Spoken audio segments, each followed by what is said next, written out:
Bem-vindos à série Genética e Doenças Raras, do programa Rare Disease Academy, realizado pela Educare com curadoria científica da Casa dos Raros. Esta é uma série educacional e informativa voltada para todos os atores do sistema de saúde e também para aquelas pessoas interessadas no tema. O conteúdo é distribuído gratuitamente na plataforma eduprimebrasil.com.br. Eu sou Gustavo Machado, CEO da Educare, e para este quarto episódio, Educação em Doenças Raras para os Profissionais da Atenção Primária, convidamos a enfermeira Tayane Vieira. Tayane é enfermeira graduada pela FURG, pesquisadora da Casa dos Raros, co-coordenadora do Alô Genética e mestre e doutora em medicina pela URGS. Seja bem-vinda, Tayane. Agradeço o convite da Educare e a oportunidade de estar representando a Casa dos Raros na abordagem dessa temática tão importante que é a educação em doenças raras para os profissionais da atenção primária. Dando início então à nossa conversa, Tayane, por que falar em doenças raras na atenção primária à saúde? No âmbito do Sistema Único de Saúde, existe a estruturação da rede de atenção à saúde e nela a atenção básica ou atenção primária à saúde, como também é conhecida, a APS, ela é a porta de entrada desse sistema de saúde e também a coordenadora do cuidado. Relembrando, então, um grande avanço para as doenças raras no âmbito do SUS foi a publicação da Portaria 199 em 2014, que institui a Política Nacional de Atenção Integral às Pessoas com Doenças Raras. E nessa política já estão previstas ações na atenção primária, que são, entre elas, implementar ações de diagnóstico precoce por meio da identificação de sinais e sintomas, respeitando o que compete a esse nível de atenção, e também encaminhar oportunamente a pessoa com suspeita de doença rara para confirmação diagnóstica. E Tayane, é lá no atendimento primário que muito provavelmente vão aparecer os principais sinais e sintomas, de uma possível doença rara. O que você acha que pode chamar a atenção desses profissionais da ATS para um possível diagnóstico de uma doença genética? Não é uma questão tão fácil de responder, porque as doenças raras são inúmeras, tá? Estima-se que existem entre 6 a 8 mil tipos diferentes de doenças raras e 80% delas sendo de origem genética. Mas se pensarmos nas doenças genéticas raras como um todo, a gente pode elencar algumas situações que devem chamar a atenção. Entre elas, história familiar positiva. A história familiar é uma importante ferramenta para identificar indivíduos e famílias com suscetibilidade genética para doenças crônicas comuns e também para doenças monogênicas raras. Na avaliação da história familiar, é importante atentar para casos de consanguinidade, que são aqueles casamentos com indivíduos de uma mesma família. É fundamental obter dados corretos, além de manter a história familiar sempre atualizada.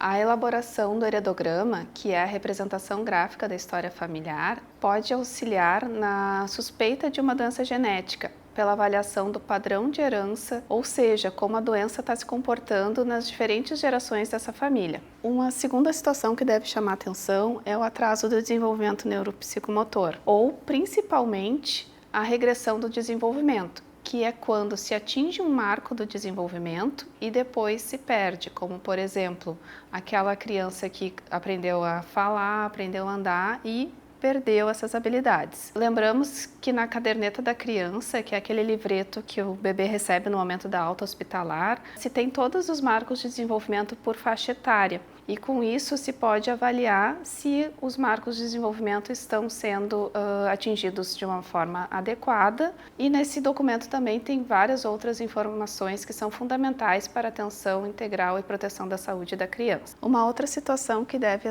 chamar atenção também é a associação entre sinais e sintomas. Muitas doenças genéticas raras cursam com sintomas inespecíficos, como infecções de vias aéreas. Porém, elas podem estar associadas a outros sinais e sintomas. Assim, deve acender aquela luzinha para que essa associação de sinais e sintomas possa vir a ser uma doença genética.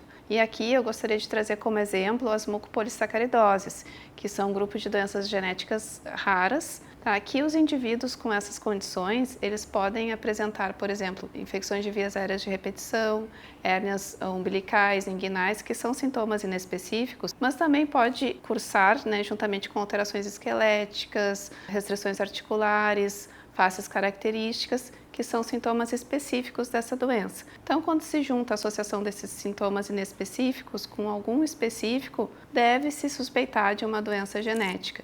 E esse é o passo inicial, então, para que essa criança, esse indivíduo, possa ser encaminhado oportunamente para o atendimento especializado, visando a conclusão diagnóstica para que receba o tratamento adequado. E a gente falou que os principais sinais e sintomas, eles devem aparecer lá no atendimento primário mesmo, né? Então, quem seriam esses profissionais da APS que seriam capazes de identificar essa possível doença rara de origem genética? Qualquer profissional que atua na atenção primária pode suspeitar de uma doença genética, né? Pode identificar situações que podem indicar uma possível doença rara de origem genética. A gente sabe que o diagnóstico é concluído, na maioria das vezes, por um médico geneticista em um centro de referência. Mas para que a gente chegue até lá, precisamos de uma suspeita inicial. Aquele profissional que está mais diretamente em contato com os pacientes e famílias, aquele profissional que está atento aos sinais que podem indicar uma possível doença rara, será a peça fundamental nessa jornada ao diagnóstico. Esse profissional pode ser um médico, um enfermeiro, um técnico de enfermagem, um agente comunitário de saúde. Existem projetos que trabalham a conscientização das doenças genéticas diretamente com os agentes comunitários de saúde. O nosso grupo de pesquisa, vinculado ao Hospital de Clínicas de Porto Alegre, conduz um estudo assim, um projeto assim, aqui no Rio Grande do Sul. Esses profissionais, por estarem em contato direto com a população do território definido nas suas respectivas unidades básicas de saúde, terão acesso a pessoas e famílias que não necessariamente frequentam a UBS. Sendo assim, não são vistas por outros profissionais de saúde. Por exemplo, algumas doenças raras de apresentação na infância, algumas são percebidas logo após o nascimento, até como uma situação aguda num ambiente hospitalar. Mas para outras, os sintomas podem começar mais tarde, depois que a criança finaliza a puericultura ou que já está completando o esquema de vacinação e que não está indo tão frequentemente à UBS. Nessa situação, é importante que esses profissionais que estão mais próximos da comunidade fiquem atentos, a possíveis sinais que indiquem doenças raras. Tendo como base tudo que você falou sobre o assunto, o que pode ser feito para esse profissional lá da APS ficar mais atento para possíveis doenças genéticas? Para que eles fiquem mais atentos, é importante que esses profissionais tenham algum conhecimento em genética, que dessa forma eles vão poder pensar em possíveis doenças genéticas no contexto da APS. Muitos profissionais tiveram contato com conteúdo muito restrito de genética durante a sua formação. Então, em primeiro lugar, podemos dizer que um passo importante é desenvolver estratégias e ferramentas de educação continuada para esses profissionais. Como, por exemplo, o programa que foi citado antes, de educação para agentes comunitários de saúde. A partir de então, com os profissionais tendo um conhecimento básico, o importante é ficar muito atento aos sinais de uma potencial doença genética e não ignorar esses sinais. Então, buscar discutir com a equipe, buscar mais informações a respeito, tanto com a família, saber mais sobre aquele sinal, aquele sintoma, ou também com outros profissionais. Em relação a buscar auxílio, é fundamental que os profissionais da APS conheçam o Alogenética, que é um serviço de informações sobre genética justamente voltado para os profissionais que atuam na APS. O Alogenética surgiu exatamente após um projeto piloto de educação em genética para os profissionais da atenção primária, e foi a partir desses profissionais que foi identificada a demanda de que, uma vez se suspeitando, se pensando em uma doença genética, era preciso ter um canal de fácil acesso para que fosse possível discutir essas dúvidas com os especialistas, uma vez que os médicos geneticistas ficam, na maioria das vezes, concentrados em centros de referência ou em hospitais ligados a universidades nas principais cidades do país. E Tayane, como os profissionais de APS eles podem identificar os casos com maior risco? Ou seja, os que precisam ser encaminhados com maior brevidade para um serviço especializado? Nós dizemos que aqueles casos que são mais importantes, que têm um encaminhamento mais breve, são aqueles casos em que um diagnóstico pode mudar o prognóstico do paciente, através de uma intervenção ou um tratamento. Porém, não é uma tarefa fácil para os profissionais da atenção primária, porque são inúmeras doenças raras e eles não têm como saber exatamente quais doenças têm um tratamento ou uma intervenção que pode contribuir para melhorar o prognóstico dessas pessoas. Por isso é importante contar com serviços como a Alogenética, que poderá auxiliar o profissional nessa abordagem. Sensacional essa possibilidade do profissional poder contar com a Alogenética, Mas explica pra gente como que funciona e quem pode entrar em contato. Qualquer profissional que atua na APS pode entrar em contato com a Alogenética. Se o profissional tiver alguma dúvida em relação a um paciente ou família que está acompanhando na sua unidade básica de saúde,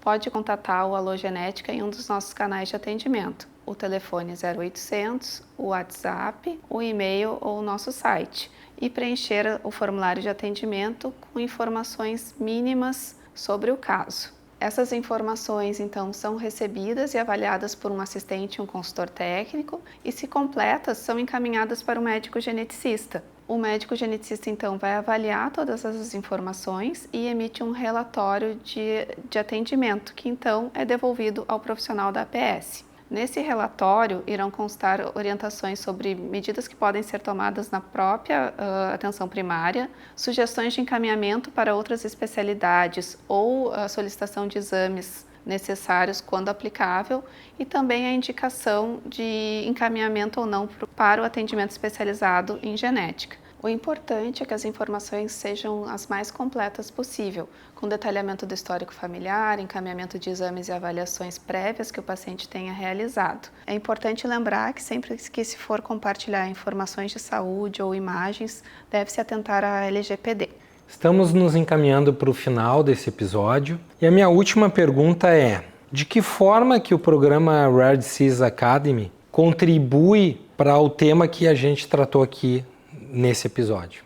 Certamente esse programa pode contribuir muito nesse contexto, com a disseminação de conhecimento e com a sensibilização sobre a temática das doenças raras. Os profissionais da APS vão poder contribuir de forma significativa na identificação de sinais e sintomas, que é o passo inicial para que esses pacientes e famílias possam ser adequadamente encaminhados para um atendimento especializado em genética médica, com vistas à conclusão diagnóstica, manejo adequado e dessa forma, então, podendo contribuir para a melhor qualidade de vida desses pacientes com doenças raras. Eu sou suspeito para falar, mas eu acho que a educação empodera. Ela empodera o paciente, a família e os profissionais da cadeia de assistência desse paciente. Certamente. Eu encerro esse episódio agradecendo a presença da Tayane, que muito bem explanou o assunto. Eu agradeço a audiência e convido a todos a conhecerem a plataforma de streaming da Educare, eduprimebrasil.com.br. Aponte a câmera do seu celular para esse QR Code que aparece na tela.